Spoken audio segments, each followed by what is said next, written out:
अगर तुम इन 3 लकीरों पर चलना शुरू कर दो तो तुम आसमान की बुलंदियों को भी छूने लगोगे। सब्सक्राइब करें और बेल दबाएं ताकि कोई खबर रह न जाए। अच्छा जी, यहाँ कोई जो एक बंदा है ना, एक बंदा नहीं है जिसको मैं कसूरवार ठहराऊं, यहाँ सब कसूरवार है। अब कहीं का गुस्सा कहाँ निकल रहा है।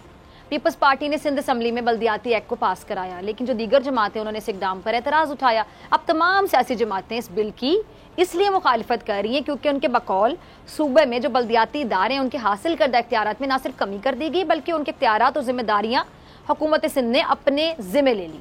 और इसीलिए जो तमाम जमातें हैं इसके तहत बल्दियाती इंतखाबात में जाने को तैयार नहीं है। अब जाहिर सी बात है कि अगर अपोजिशन जमातों के एतराज़ात को दूर नहीं किया जाता और ऐसे में सिंध में बल्दियाती इंतखाबात का मेला सज जाता है तो फिर आप खुद सोचें कि क्या ये मेला लूटने वाले पर धांधली के इल्ज़ामात नहीं लगेंगे, क्योंकि बल्दियाती इंतखाब से पहले ही ये जो सियासी जमातें हैं ये एक दूसरे को ब्लेम कर रही हैं। अच्छा, जैसे मैंने पहले कहा कि बात बल्दियाती तरमीम से आगे निकल चुकी है और उसूली तौर पर होना तो ये चाहिए ना कि सियासी मामले को सियासी अंदाज में हल होना चाहिए। सियासी मामला हो या तो पार्लियामेंट में हल होना चाहिए या फिर मुज़ाकरात के जरिए जो इख्तिलाफात हैं उनको ख़त्म किया जा सकता है, लेकिन यहाँ बात दूर तक निकलती नजर आ रही है। अब मामला सियासी राय नहीं है बल्कि एक दूसरे की पगड़ी उछालने तक पहुंच गया है। और मैं यहाँ एक बार फिर कहना चाहूंगी कि कसूर किसी एक फर्द का, एक जमात का नहीं है। वो पंजाबी में क्या कहते हैं कि यहाँ आवे का आवा ही बिगड़ा हुआ है। अब सईद गनी साहब बल्दियाती तरमीम पर एतराज उठाने वाली जमातों से क्या सवाल कर रहे हैं कि जी पीटीआई ने IMF बजट पेश किया, इसके बाद मिनी बजट पेश किया और अवाम पर बहुत बड़ा जुल्म किया, लेकिन MKM इस पर खामोश तमाशाई क्यों बनी रही। कहते थे GDA ने इसकी मुखालिफत क्यों नहीं की। अच्छा, सईद गनी साहब MKM और GDA जैसी जमातों को हुकूमत का पार्टनर ऑफ क्राइम करार दे रही है और कह रहे हैं कि दोनों जमातें गरीब पर महंगाई के पहाड़ तोड़ने पर खामोश है। क्यों खामोश हैं? अब आज मुल्क में कह रहे जी गैस का बहरान है, लेकिन MKM इस पर हुकूमत से सवाल नहीं पूछती है। और सईद गनी साहब के बकौल ये दोहरा मयार है कि जहां लोगों की जिंदगी जीरन हो रही है लेकिन उस पर इन जमातों के मुंह से आवाज नहीं निकल रही, लेकिन लोकल गवर्नमेंट के कानून पर ये शोर डाल रहे हैं। क्योंकि MKM और तहरीक इंसाफ को इस बात का अंदाजा है कि अगर सिंध में बल्दियाती इंतखाब हो गए तो इनका हशर नशर के बल्दियाती इंतखाब की तरह होगा। अब मेरे ख्याल से मसला बल्दियाती है लेकिन यहाँ जाती बन रहा है। असद उमर साहब भी पीपल्स पार्टी पर बाकायदा करप्शन के इल्जामात लगा रहे हैं, सिंध हुकूमत गंदम चोरी करने के इल्जामात लगा रहे हैं। यानी बात क्या होनी चाहिए और हो क्या रही है। अच्छा, पीपल्स पार्टी बल्दियाती निज़ाम के इस्लाह पर अपने मुखालिफिन की बात सुनने के बजाय वफाकी हुकूमत को महंगाई और ये जो बहरान है उनका ताना दे रही है। अच्छा, बगैर किसी शक व शुबे के बिलाशुबा महंगाई और अशिया के बहरान का मसला संगीन है, लेकिन मुल्क चलाने के लिए जो दीगर मामला था क्या वो अहमियत के हामिल नहीं होते? वो भी अहम होते हैं और बल्दियाती निज़ाम इनमें से एक अहम मामला है।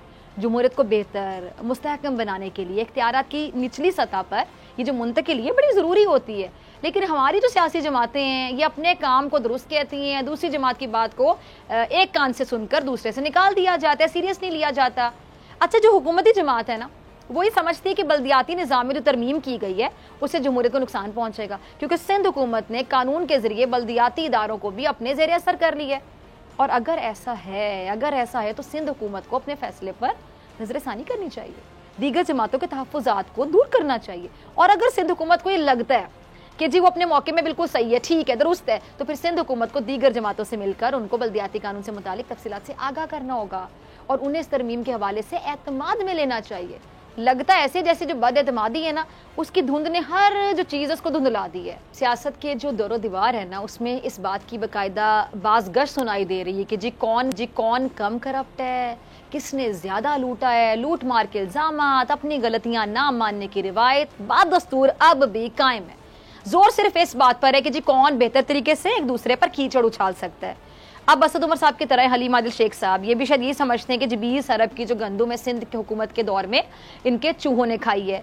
और ये क्या कह रहे थे भी शेख साहब के जी महकमा खुराक सिंध जो है अरबों रुपए का मकरूज हो चुका है। और सईद गनी ने प्रेस कॉन्फ्रेंस में बल्दियाती कानून के हवाले से झूठ बोला है।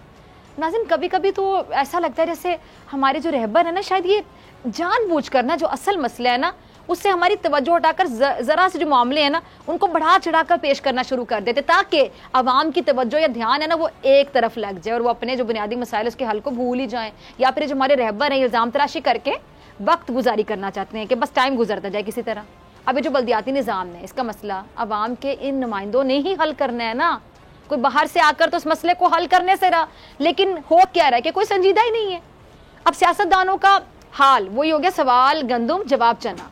अब कोई बल्दियाती निज़ाम को पकड़ कर बैठा हुआ है, कोई महंगाई का शोर मचा रहा है, लेकिन किसी भी मसले पर शोर मचाने से हल कैसे निकलेगा, ये हमारे रहबरों को आखिर कौन समझाएगा। राजा परवेज अशरफ साहब दुरुस्त कह रहे हैं कि जी इस वक्त पाकिस्तान का मसला नंबर 1 महंगाई है। चलिए ये बात तो उनकी बिल्कुल दुरुस्त है और हुकूमत को भी इस बात का एहसास और होना भी चाहिए। हुकूमत पूरी कोशिश भी करे कि किसी तरीके से अवाम को रिलीफ मिले, और अगर फौरी तौर पर महंगाई में अवाम को रिलीफ नहीं मिल सकता तो कम अज़ कम अवाम को दूसरी सहूलियात देकर किसी हद तक रिलीफ दिया जाए। और हुकूमत ने सेहत कार्ड घर घर पहुंचाकर अपनी जो ये सोच है इसको मेरे ख्याल से प्रैक्टिकली या अमली तौर पर नाफिज भी कर दिया। लेकिन मैं ये नहीं कह रही हूँ यहाँ पे कि जी हुकूमत से महंगाई पर सवाल नहीं करना चाहिए, सवाल करना चाहिए, बार बार करना चाहिए ताकि इनको एहसास हो। लेकिन जैसा कि राजा परवेज अशरफ साहब ने खुद ही कह दिया कि अवामी मसाइल को पार्लियामेंट में डिस्कस करना चाहिए। लेकिन यहाँ अफसोस की बात ये कि जो मसाइल पार्लियामेंट में डिस्कस होने वाले हैं उन पर सड़कों पर खड़े होकर बहस की जा रही है।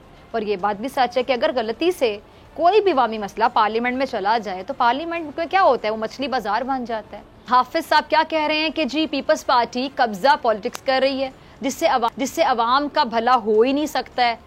अब नाज़रीन वक्त आ गया है कि ये जो हमारे रहबर हैं ना, जितने भी रहबर हैं जिस पार्टी से भी ताल्लुक़ रखते हैं, तमाम पार्टीज़ के सियासतदान मेहनत, ईमानदारी और हुनर की जो लकीर है ना उसको अपनाएं, अब नहीं तो कब, और मुल्क को खुशहाल बनाएं।